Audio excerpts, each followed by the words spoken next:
Hi everybody, my name is Skylar Rohrbach and this is video 3 for World of Dance Cultures 201, the summer class, and the two dances I chose after watching the Dances of Life video is actually the first and second one I found really interesting.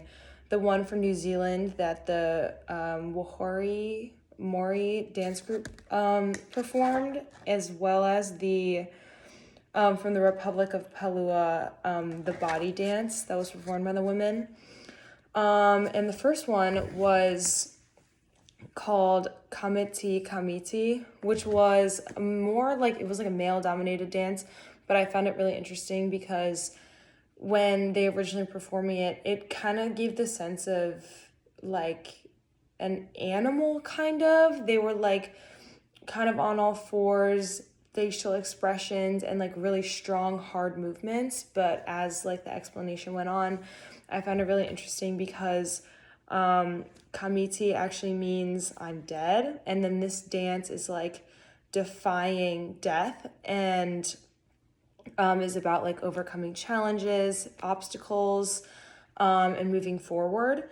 And another thing that was also said was how, which was really cool because of their facial expressions, was something that he said, how the ugliest man was like the handsomest man, and that's why I think they were doing the facial expressions just to appear more ugly, but in retrospect of the dance, it means they're most handsome. And then another thing was, because of their strong aggressive movements, it was to communicate the entire message through the physical dance movements. Instead of like it being interpreted, they really wanted to communicate it straightforward. And they really practiced and indulged in it because, as one of the dancers said, he wanted to honor the ancestors properly, and chose to, and like wanted to practice as much as he could to perform the dance perfectly and to honor the ancestors properly.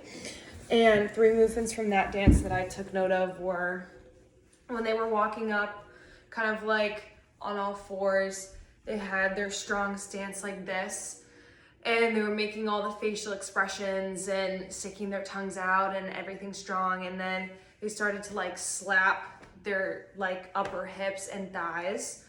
And then they were doing like hand movements, like shaking their hands, and they're screaming while doing this. Not screaming, but shouting their like the words of their culture in the dance.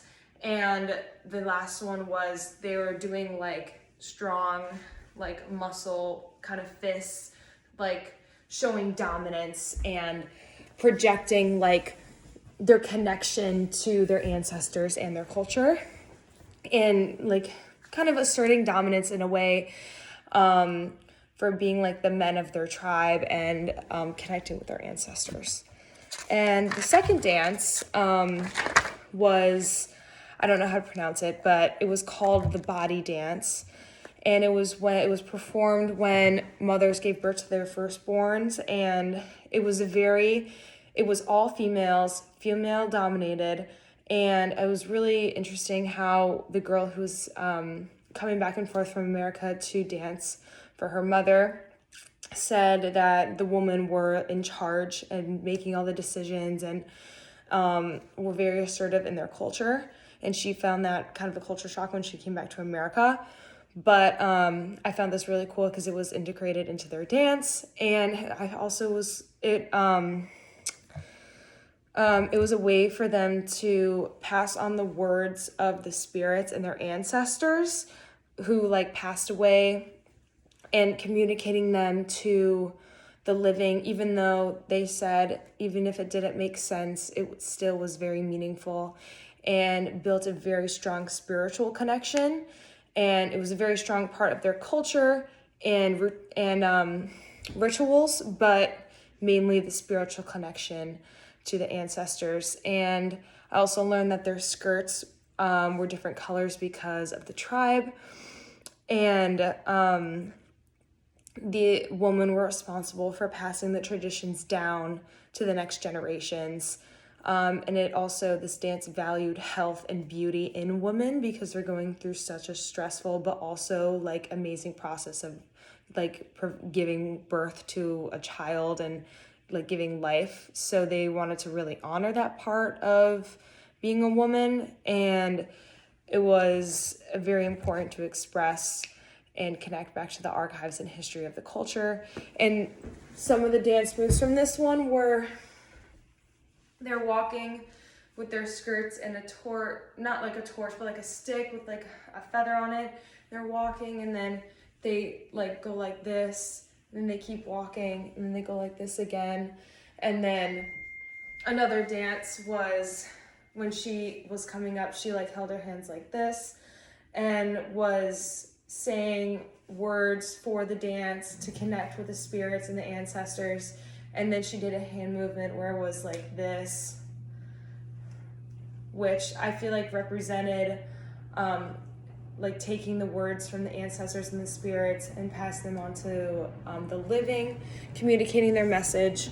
And I found this really interesting about how both dances so different and so like actually complete opposite of each other, kind of, because one of them was women performing this like during childbirth, and then the other one with the men like kind of performing like asserting dominance, protecting, and reconnecting with culture and ancestor.